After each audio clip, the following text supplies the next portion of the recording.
The Galactic Empire had not been challenged in 312 standard cycles, and even the word challenge felt like an indulgence rather than a truth. Conquest had become procedural.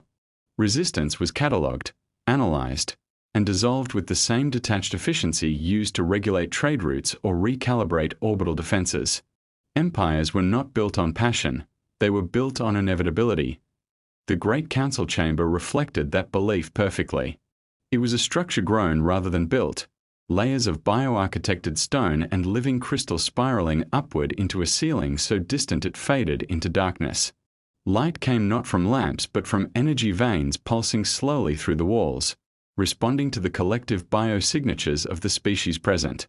The more powerful the civilization, the stronger the glow around its seeding ring. The center floated the imperial sigil, a massive geometric construct that rotated with precise slowness, symbolizing balance, order, and unbreakable hierarchy.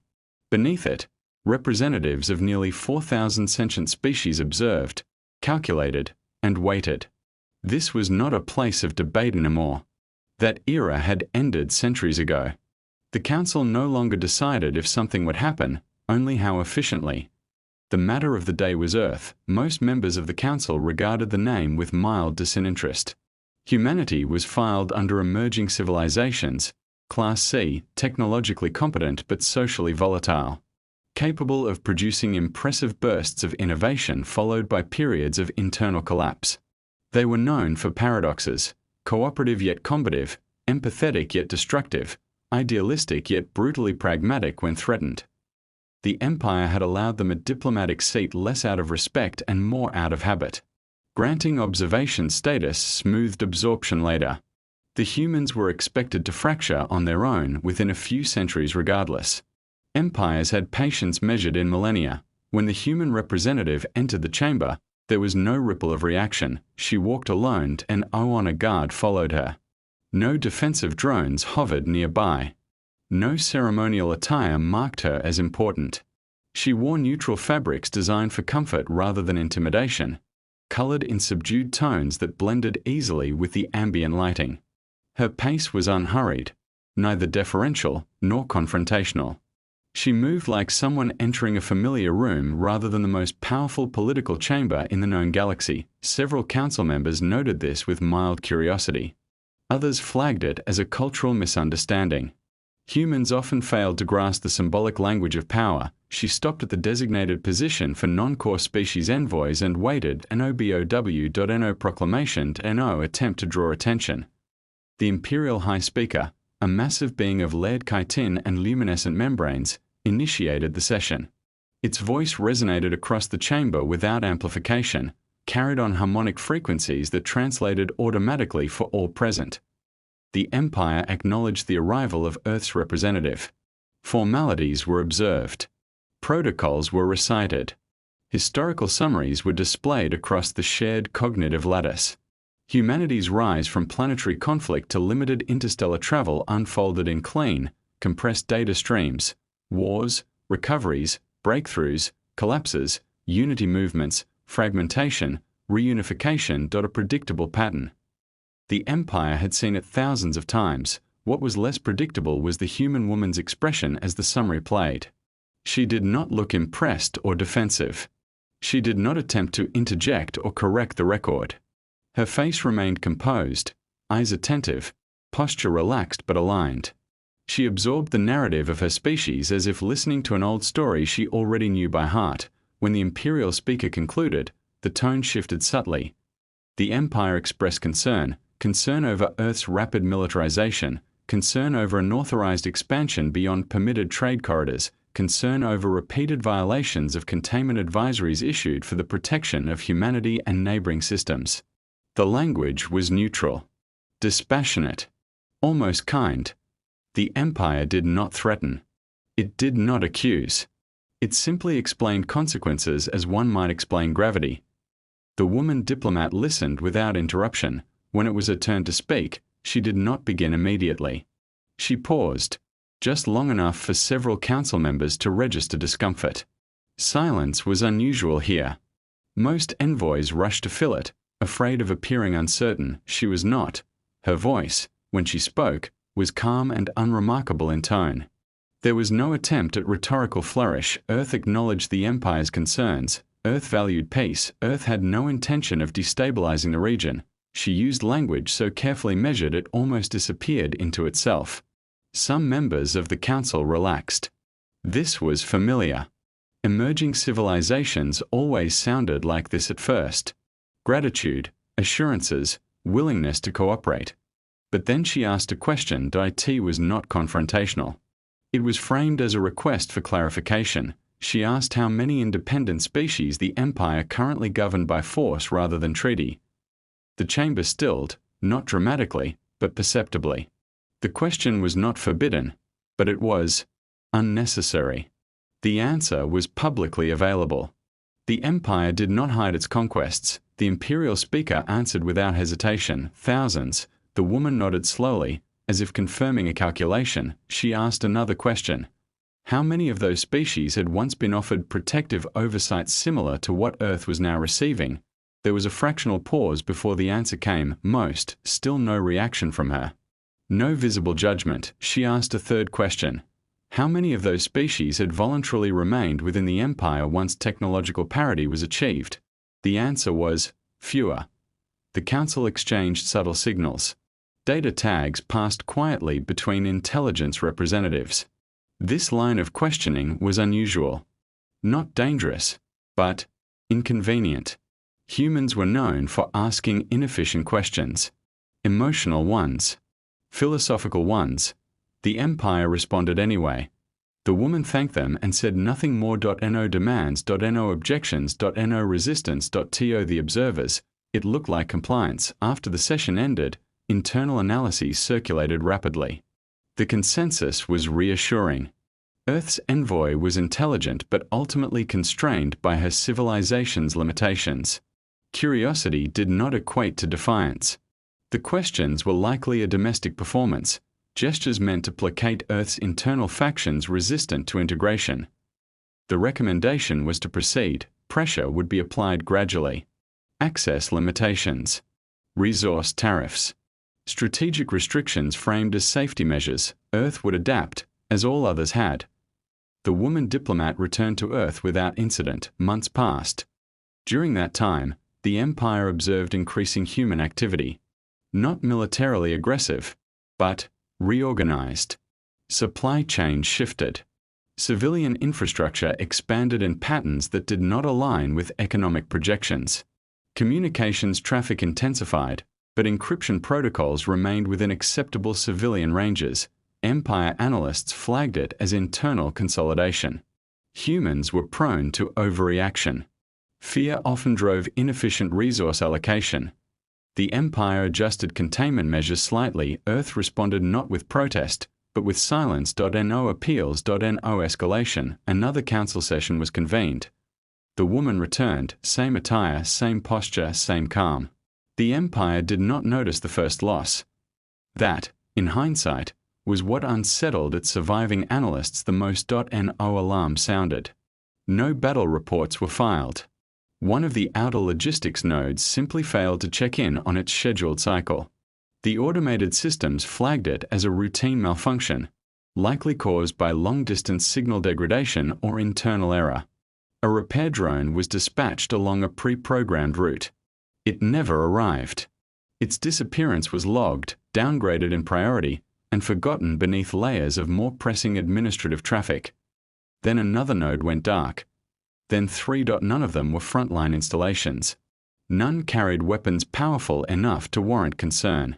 They were fuel depots, data relays, resupply anchors that existed purely to keep the Empire's vast military machine moving smoothly across interstellar distances. They had been built with redundancy in mind, scattered across space so widely that no enemy had ever bothered targeting them. No enemy had ever needed to, until now. Imperial sensor arrays eventually detected debris fields where the nodes had once been, but the signatures were wrong. There were no signs of high-energy weapons fire, no radiation spikes consistent with no munitions, no battle formations frozen in the wreckage. The structures appeared to have been dismantled from within, as if the vacuum itself had reached inside and pulled them apart piece by piece. The Empire searched for attackers and found nothing. No fleets. No energy trails. No gravitational disturbances large enough to suggest conventional propulsion. Whatever had destroyed the nodes had done so quietly, efficiently, and without announcing its presence to the wider battlefield. For the first time since the warning transmission, a thread of unease worked its way through Imperial command. Orders were issued to increase patrol density along major supply corridors. Sensor sensitivity thresholds were lowered. The Empire's fleets, accustomed to projecting power through overwhelming visibility, began to look inward, scanning the darkness between stars with unfamiliar caution.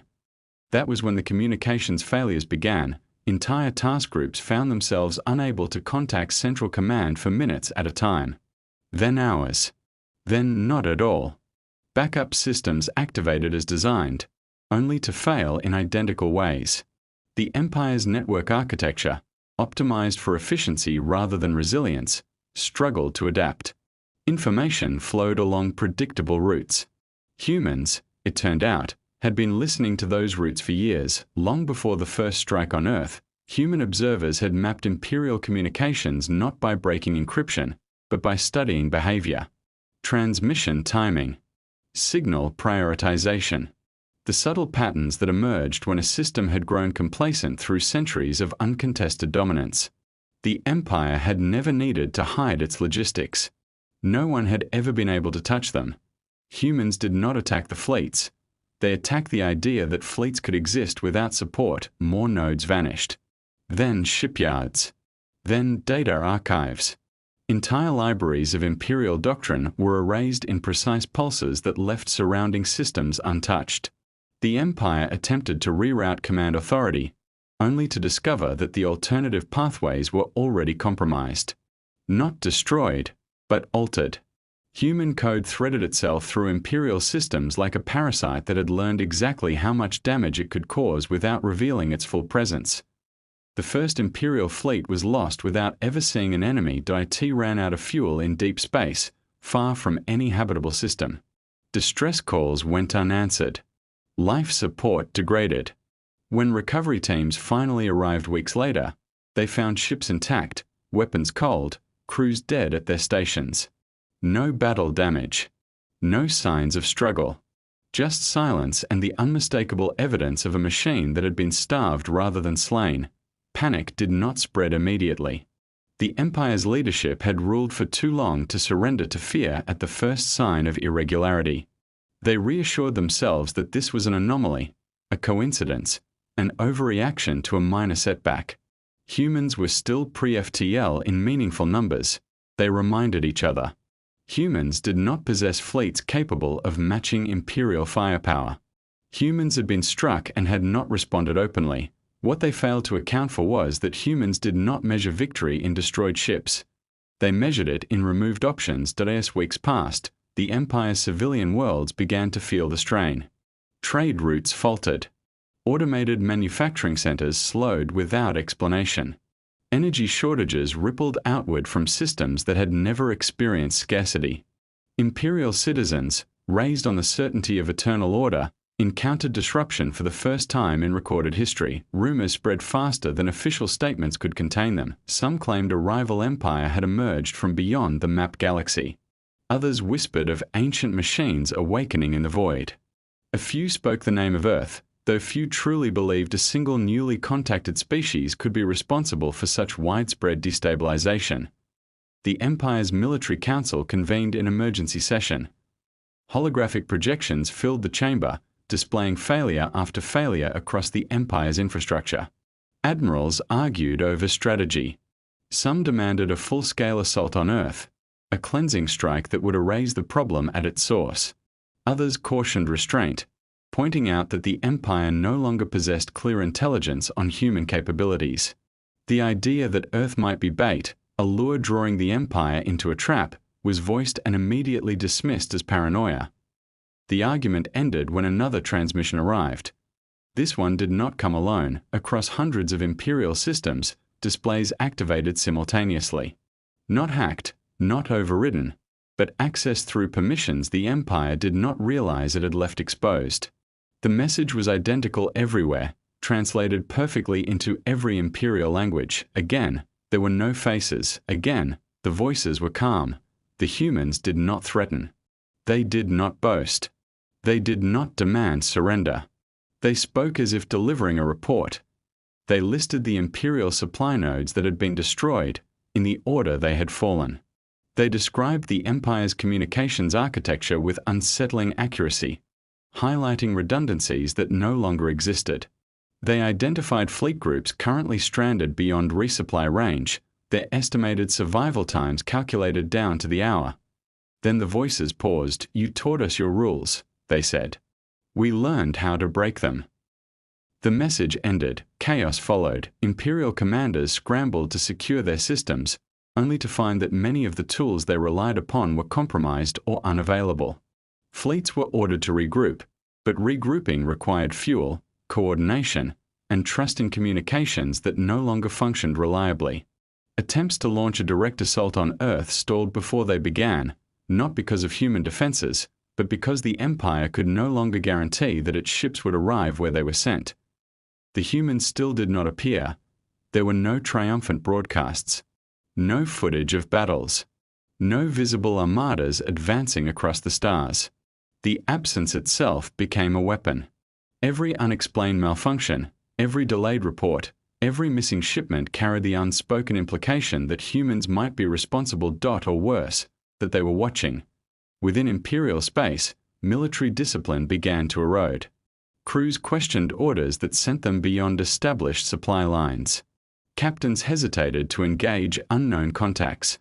Entire squadrons remained docked, unwilling to venture into a void that had become unpredictable and hostile, and through it all, human forces maintained a single, unbroken rule. No civilian targets. Worlds that posed no military threat were left untouched. Population centers were spared even when disabling them would have accelerated the Empire's collapse. This restraint, incomprehensible to imperial strategists accustomed to terror as a tool of compliance, only deepened the psychological damage. The Empire could not portray humans as monsters when the evidence contradicted the claim. It could not rally its citizens with fear of extermination when their homes still stood. What it could not escape was humiliation. The Empire, architect of countless subjugations, found itself unable to force a response from a species it had dismissed as irrelevant. Its fleets were intact but ineffective. Its authority was absolute in theory and meaningless in practice. Its enemies were invisible, methodical, and utterly uninterested in conquest. When the Empire finally sued for terms, it did so quietly. The message was sent along every channel that still functioned, stripped of arrogance and formality. The Empire offered technology, territory, political autonomy for Earth, even a seat within its ruling council. It promised never to strike human worlds again. It framed the request as mutual benefit, as cooperation, as the natural evolution of interstellar relations.